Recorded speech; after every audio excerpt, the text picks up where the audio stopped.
Chester, to honor your time, I think we'll get started, and folks can join us as they are able to figure out how to sign in or get people out of their offices so they can join a Kiwanis meeting.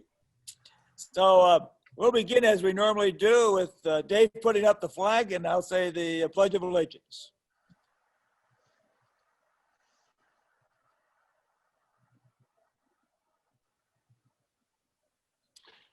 I pledge allegiance, to the flag of the United States of America. The republic for which it stands, one nation, under God, God, indivisible, invisible, liberty, justice for all. Thank you.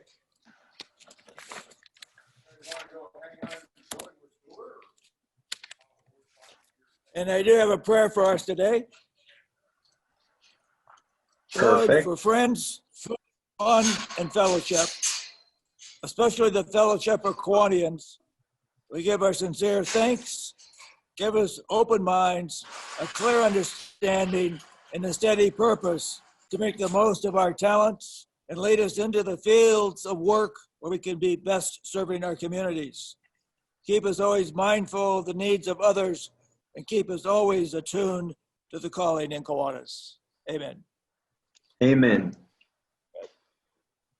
Well, I thank everybody for showing up. Dick, it's good to see you. I'm glad to see you're out there in the wilds of Crater Lake. I am indeed. Going fishing later. Okay. We have a guest with us today.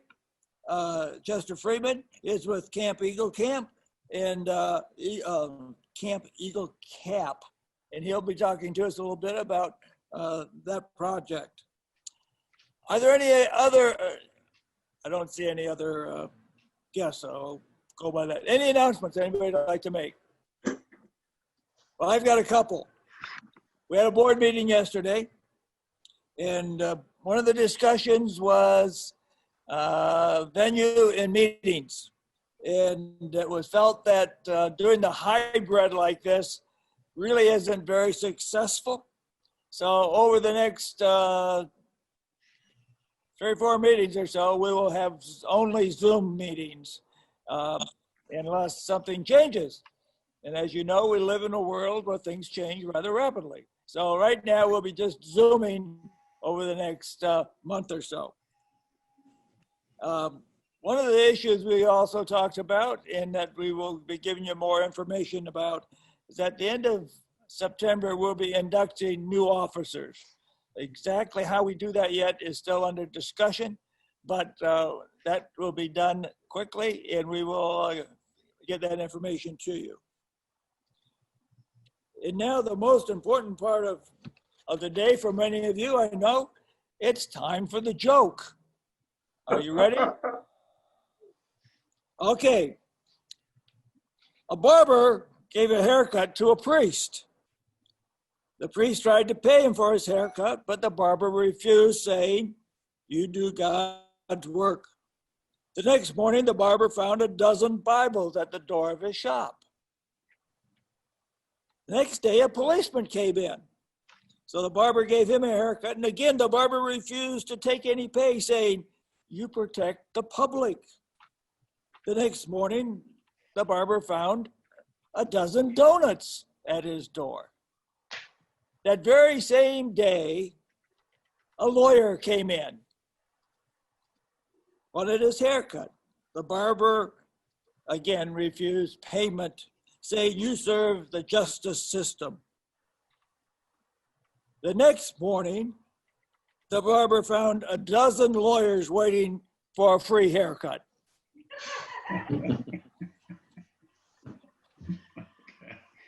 Okay, Chester, that kind of sets the bar for you.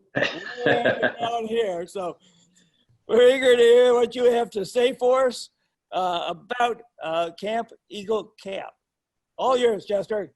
Okay.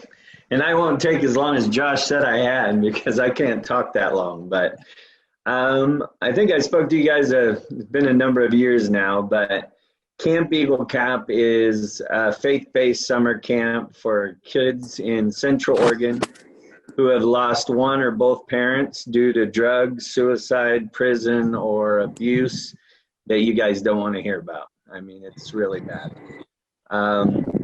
And to give you an example, or not an example, but this started 7 years ago. This was our 7th year of camp. Earlier this year, even though child welfare, CASA, and foster, all the foster care system has signed off on camp, I was unable to reach out to them because of the COVID. We know that. And then Kate Brown shut down all overnight summer camps this summer. And right after that, CASA, child welfare, and the foster care system were calling me to see if camp was happening because they wanted to connect more kids. Well, we couldn't get the foster care kids, but we found 10 kids that are being raised by grandma or an aunt or an uncle, and one foster parent that called directly and wanted us to see if we could do something about camp. So because we couldn't go 7 miles into the Eagle Cap Wilderness on horses and stay in cabins that are 130 years old, we found a way to do 3 15-hour day camps here locally. We went to Three Creeks Lake, hiked the Tim MacArthur Trail. And then we took all the kids back at the end of the day. We were following sanitation protocol, etc. The next day we went to Settle Lake and we did a hike there. We played all over in the lake and all the kids loved it. And then the last day we rented a pontoon party barge and went out on Lake Billy Chinook. It was really cool after this, even though we found a way and it wasn't the same as Camp Eagle Cap. All the guardians of those kids called me and said, I get choked up when I hear this because I know all those kids' stories. They said it was the 3 best days they've ever had, or 3 of the best days of their lives.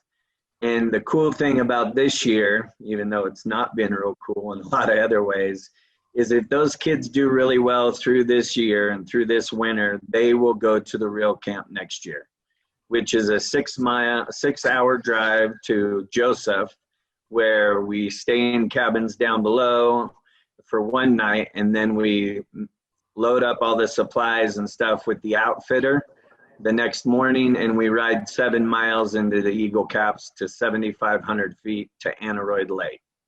The Halton family has donated that area for us to use each year, which is amazing.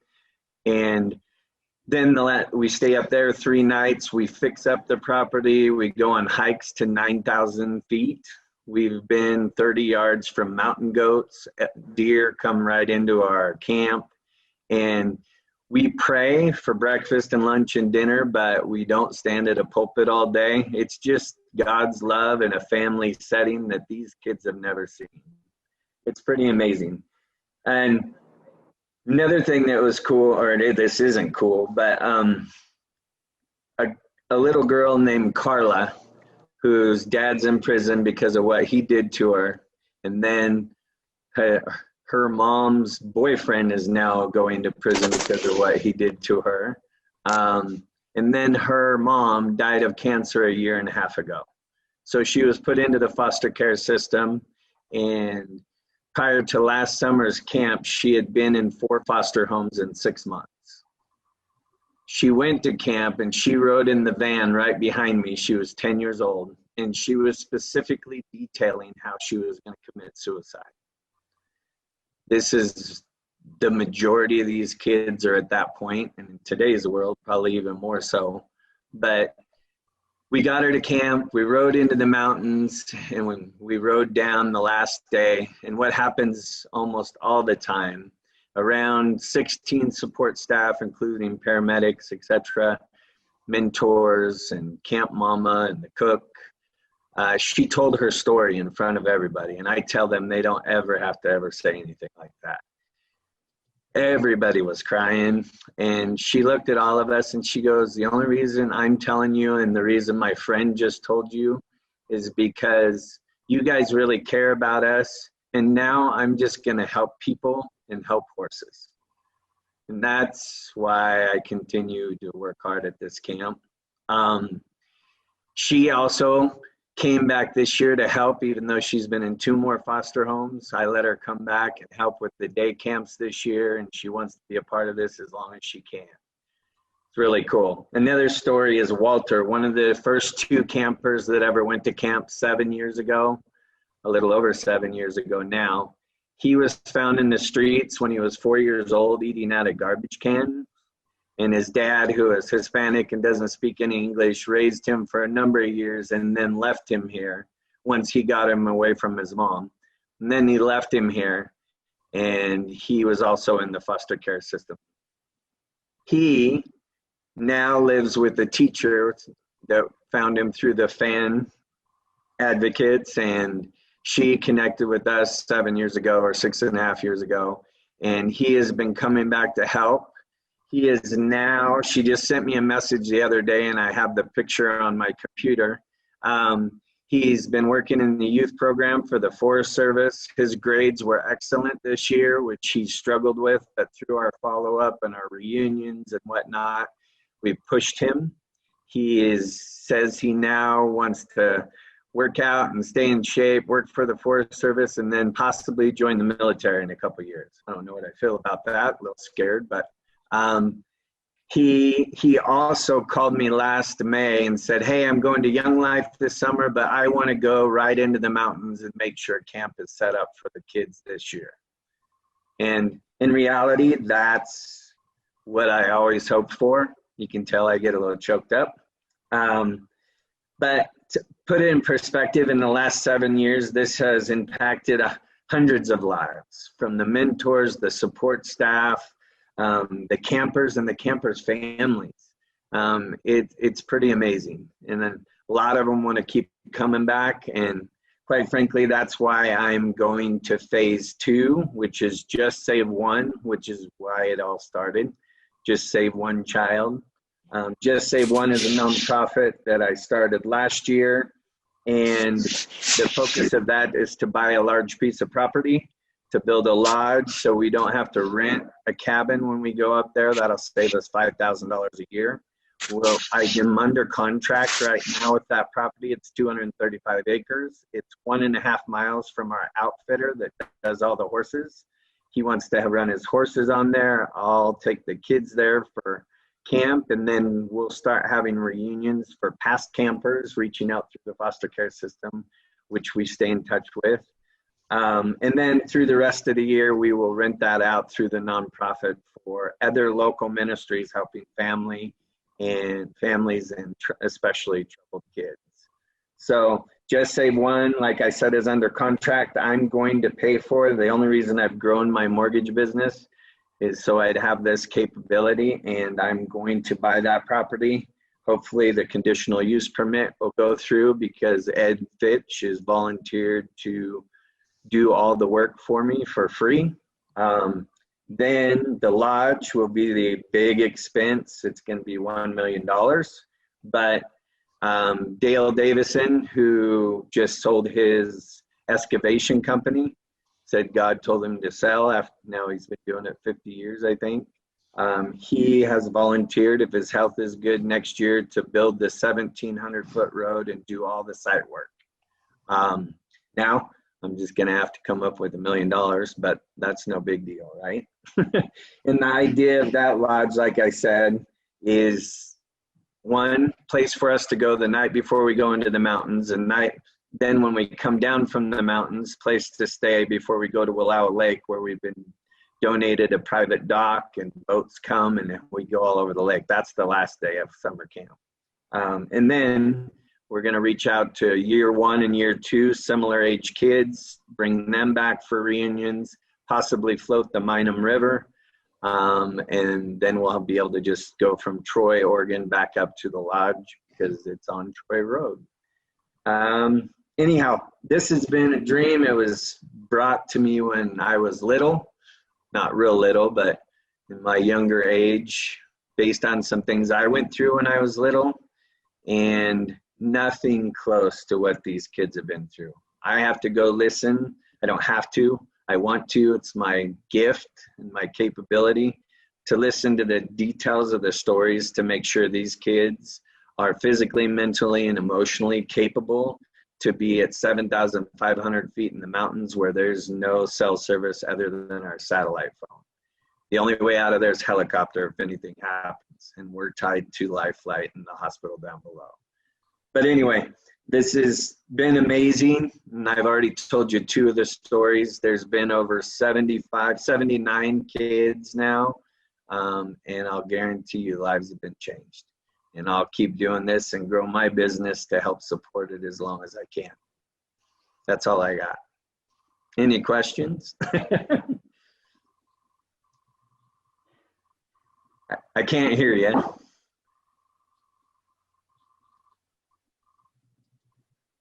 Yesterday, I really applaud what you're doing there.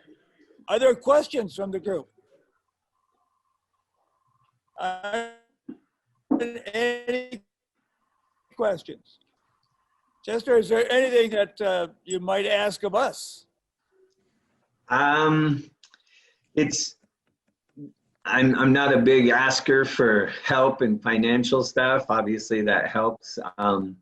Obviously if you know any big lumber companies or something, I'm probably going to reach out to Boise Cascade, etc., because the lodge itself will be close to $1 million. But in addition to that, don't let people not talk about that kid that lives down the street that grandma or the aunt or the uncle or the single mom or dad is raising because something terrible happened to them. That's why I reach out to those kids all the way until February before I call DHS and CASA for campers. I know the foster care system will fill it up, and I love taking those kids, but also those ones down the street that are in our backyard. There's so many. If you ever know, contact me. I'll meet with the guardian of that child before I talk to the kid, because I want to make sure they're safe before they get all excited. But that's one of the biggest things. Obviously, support, and if you know anybody that knows anybody to help with the lodge, that would be amazing too. Hey, Chester, I got a question for you. That was actually going to be my question is, if you know a kid that's gone through a loss of a parent, but does have some support, grandparents or whatnot, may not have had the abuse side of it. I guess clarify what the eligibility is for a kid to go on camp. But I think, because I know of one that may really benefit from this trip. Yeah. I mean, any child living without their parents or one parent because they've left their life, left them alone, whatnot, or died or something, it's impactful for the rest of their life. They don't have that one person or those 2 people that truly should love them more than anything. And I don't care what it is. If they're without that parent or one of their parents or both, they're living without something a lot of us would be in a bad spot if we didn't have. I couldn't imagine. I know because of what happened to me with my mom. If I didn't have my stepmom and my dad, I wouldn't have made it. No way. And I've heard that this camp is actually the foster parent for Carla. She called me crying after camp this year, and she said, I don't know if Carla would still be alive if she didn't go last year. And so any child that's missing a parent for terrible circumstances of any kind, they fit this camp. And when they get up there, they realize they're not alone. And their 20-foot thick wall that they built around them, trust me, I had it for 30-some years before I figured it out. That wall starts to come down, and it's 7,500 feet away from everybody. That's why it's the Eagle Caps. That's why it's not around here, because the Cascade Mountains are almost, no offense, but like Portland in the summertime. But it's pretty amazing. So, John, to answer your question, if they're without a parent of any kind for any reason, definitely talk to me, because we've had numerous kids that their parents died in a car accident or they just left them. They contact them once a year, but obviously they're not there. So, Naomi, you had a question. Hey there. Thank you so much for joining us. My name's Naomi, And I had two questions. One of them is you mentioned you're in mortgages, and I was curious if you could share us your company name, knowing that your personal business and your revenue likely supports this mission and vision, and you're probably sinking a ton of your own resources into it. What's your business so that we can also support that? Oh, I appreciate that. So I own Man Mortgage now, of all of Central Oregon. I have 3 offices: Redmond, Prineville, Madras. Redmond is my hub. It's the center of the compass for Central Oregon is what I call it. At a certain point every year, I cut my income off to donate to this. I'm not a fancy guy. I don't need a lot of fancy stuff. And also I do Your Vote Matters. It's the only mortgage company and the only Man mortgage company because I'm the owner locally. I started Your Vote Matters 6 years ago, which is every quarter I set aside money from every loan, and the top 2 nonprofit votes get the money that I set aside. And now in the last 4 years, I've donated $77,000 to local nonprofits. Wonderful. So thank you. It's not, and that's because my focus, everybody wants me to be on this board and that board and everything else and run for legislature. That's never going to happen. But it's my way of helping them because I physically can't when my focus is so much on these kids. Right. And my team, which is amazing. Some of them don't want to hear these stories, but they volunteer to work overtime when I go to summer camp, which is July, which is one of the biggest sales times a year for homes. And we're extremely busy. So I leave, they take care of everything, and it's pretty amazing. So that's that. Thank you for that. We appreciate it. And now we know how we can support you. The second question was, do you have any staffing needs or volunteer needs that we can be aware of on how to support the nonprofit directly or indirectly? So again, the first thing is don't let those kids slip through the crack. But as we evolve, the board's starting to build. I'm very choosy. I mean, the passion, the heart has to be equal or somewhat close to mine, I guess. And every year we need mentors, junior mentors, 15 to 18. They have to believe. It's not tied to any particular church. It's God, Jesus, family, love. That's what I talk about. And then we have Damon Frutos, who is one of the second people in charge in the Sisters Fire Department. He helps oversee our paramedics, our EMTs, and whatnot. He usually can find us people, but if there's people out there that want to be a part of that, we need those every year. We usually do back-to-back camps. So I go in, set all the camp up. We ride 7 miles in.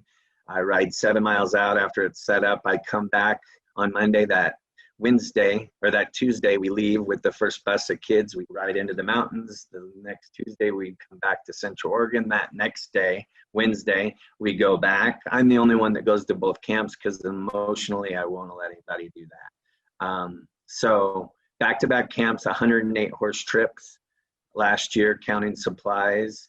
So mentors, camp cooks, photographers, all those people are needed every year. And a lot of the people that have gone before want to come back, but they also don't want somebody else to miss that blessing. So they stand back and wait and find out. Another story that's really cool, and I'll tell you, 4 years ago, my camp cook after camp, she hikes Black Butte. She's a little bit bigger, so she needs to get in shape.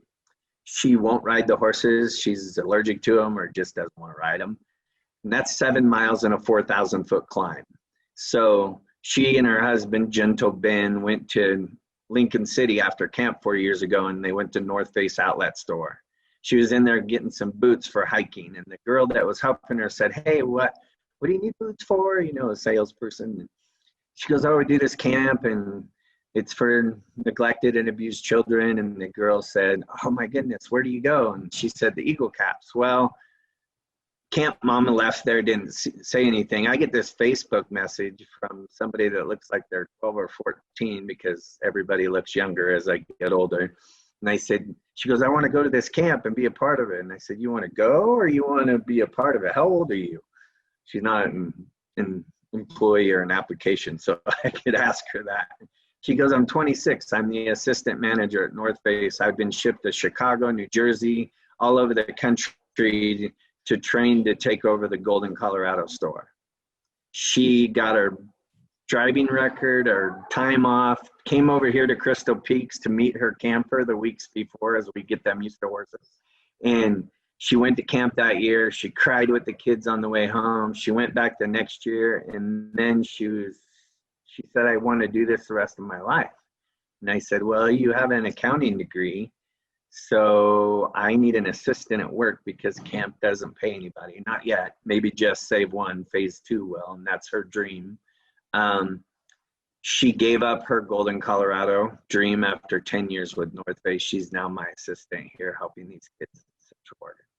So I've seen over and over again how this has changed the lives of 15 to 18-year-old mentors that want to come back and come back and come back. How it changes how they perceive the world and their strength going out into the world, that, wow, our lives aren't really so bad. And after what I've seen and been through and with these kids, this world can be taken care of if I just follow the right path. So mentors, paramedics, camp cooks, support staff. Winfield, the founder of Sisters Coffee, he's our coffee guy and our setup coordinator. He said last year in one of our meetings, he says, I will do this until I can't walk any longer. So anyhow, that's all I got. Thank you. Yeah. Can't hear you, Earl. There we go. Hey, thank you very much for your comments. Any other questions or comments? Chester, when's your next fundraising event? Well, we usually have a 7th Street big bingo and raffle, but that we don't know how that's going to work out with what's going on. So I am just set up a 3-man scramble golf tournament will be next. It'll be Camp Eagle Cap Challenge, a 3-man golf challenge next May 1st and 2nd. It will be a 3-man best ball on the first day and then a scramble on the second day. There'll be a Calcutta. I don't know if I'm supposed to say that, but anyhow, a prime rib dinner. That golf tournament alone, because I've run these before, helped raise over $60,000 in scholarships locally over the last 6 years. I know how to run these. That alone could almost help pay for the camps each year, but that won't pay for that big lodge. So everything is going to help. And you know me, John, I'll keep thinking of something, but if you have any ideas or whatnot, you guys, it would be great. What course? It'll be Juniper. Okay. It's already set up. Okay. Good. Any other questions? Any other comments? Chester, thank you first of all for being our guest. It's always great to hear from you and what you're doing, and it's just so impactful. We love it. But secondly, I wanted to ask, your staff, you touched on your team. I know that a couple of them have been volunteers. They've grown with you as you've grown Camp Eagle Cap. Can you speak to their involvement moving forward? I mean, if you build the lodge and you can spend more time up there, I've got to assume that they're going to have to spend more time in the office or you're going to grow that team. But do you find that some of them want to spend that time with you up in the mountains? Absolutely. And it's no different than Liz, who's my assistant, and Corey Alderman, who is one of my loan officers. His wife has been a mentor at camp. He was a mentor. He's been the cook at camp. He knows the restaurant world a little bit. And his daughter has been a junior mentor, and they want to come back every year. I have a support staff I built for my mortgage team where they can leave, and they have loan officer partners that are licensed, so they have skin in the game, and they're able to take care of customers when they're gone. plus Ben Wagonblast, my sales manager, and Lindy Lyons, my lead processor, they not volunteer, I still pay them, but they say I'll work as many hours when you guys are at camp as possible because you need to go. So does that answer your question?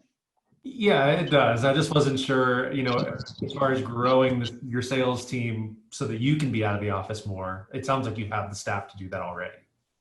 I do. I'm going to be adding some people, and slowly but surely. The refi business will go away, but our purchase business is pretty crazy right now. Sure. Thanks to our number one in Google in 3 towns. But there's going to be some steps, but I have to weigh the math. So, yeah, because ultimately my dream would be to be able to run these each summer and be gone the majority of the time. And I can oversee from a distance what I do here, and especially as my team starts to step up. Absolutely. Cool. Thank you. Yep. Thank you. Any other questions? Chester, we really appreciate you coming on. And keep up the good work. And if there's anything that we can help you with, please let us know. Yep. If you guys think of anything or it comes across your heart, just give me a call. Good. Thank you. I appreciate it. Remember, next week we will all be on Zoom, and we will go from there. One of the things that the board talks about, again, and you'll see this in the message that I send out a little later to Carl, is that we're talking about the candy sale, what is going to happen there, and also with highway pickup. And those are things that are still being thought about. So I just want to let you know that. As we leave, your thought for the day.